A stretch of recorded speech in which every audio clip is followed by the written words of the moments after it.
In today's biased news, elections with big implications in Turkey, India, and Thailand, the IMF continues to subjugate Ghana and Egypt, and the latest Israel-Palestine exchange leads to a ceasefire.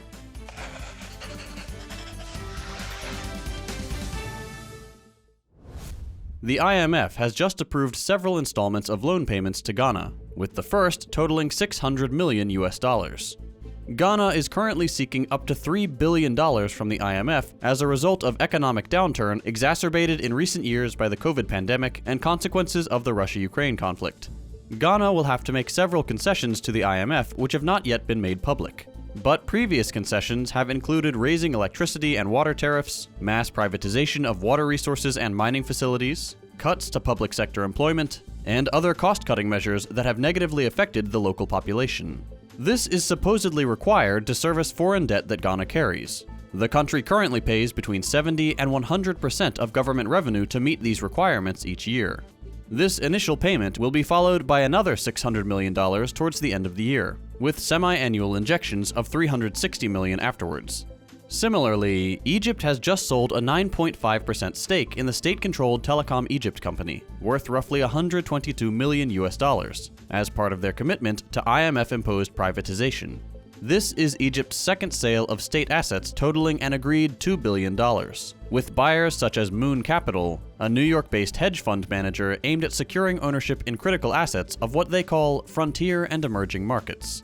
Egypt's promises to the IMF include slashes to public sector spending, as well as mass privatization in a further neoliberal push during uncertain economic times. These include over 30 state-owned companies, from a national water purification and bottling plant to the Watania Petroleum Company, as well as state subsidies which over 30 million Egyptians in poverty rely on to keep basic staples affordable. In Pakistan, tensions between the IMF and the Pakistani leadership have arisen after the implementation of a fuel cost subsidy which the IMF demanded to be scrapped before the release of funds for the South Asian country. All of this continues a trend that stands against both proven historical economic data as well as the demands of the people of these nations.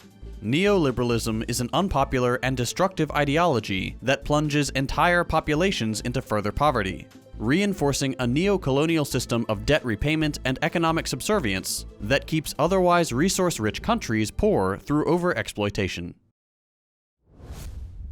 In Turkey, a runoff election seems likely as neither of the top candidates, Erdogan, the longtime head of the country, or Kılıçdaroğlu, the biggest opposition leader, have managed to surpass the required 50% of votes for an outright victory. The state news agency has Erdogan at 49.24% and the opposition at 45.06%. But there have been discrepancies between the data given out by state media and the Supreme Election Council. Speaking in the early hours of Monday, Erdogan said he believed he had enough votes to win the first round outright, but that he would accept a runoff. This is the closest we've seen Erdogan to stepping out of power since 2003. Continuing with electoral news, India's Hindu nationalist ruling party, BJP, seems to have lost its grip over a key state. This is the second state Modi's party has lost to the Congress party in the last 6 months. In December, Congress unseated BJP in northern Himachal Pradesh, a small state tucked in the Himalayas. Karnataka, their latest win, has a population of more than 60 million people, about the same as the United Kingdom, and its capital is India's tech hub. The state voted on Wednesday, and full results are expected Saturday.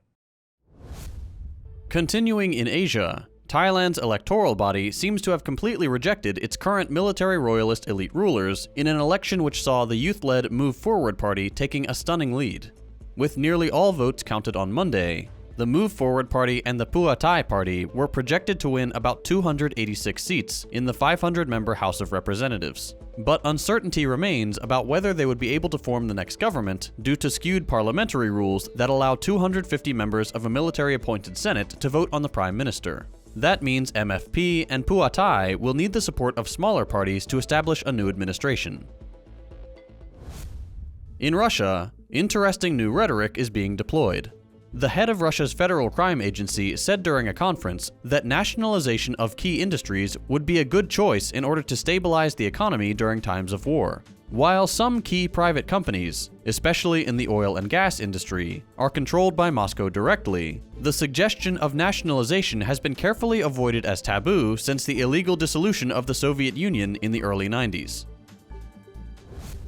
And in positive news of the day, according to Palestinian officials, for now, Israel and the Palestinian Islamic Jihad group in Gaza have agreed to a truce that has officially gone into effect, signaling an end to the worst episode of cross-border fire since a 10-day war in 2021. Egypt, which brokered the ceasefire, called on all sides to adhere to the agreement. While this ceasefire will not stop Israel's ultimate goal of destroying or consuming all of Palestine, at least the Palestinian people will get a brief respite from the apartheid regime's brutal attacks. That's all for today. We'll be back day after tomorrow with more news. If you missed them, be sure to check out our previous episodes by following the links on your screen. As always, you can support the show and get the news in text form a few hours early by becoming a patron at patreon.com/firstthought.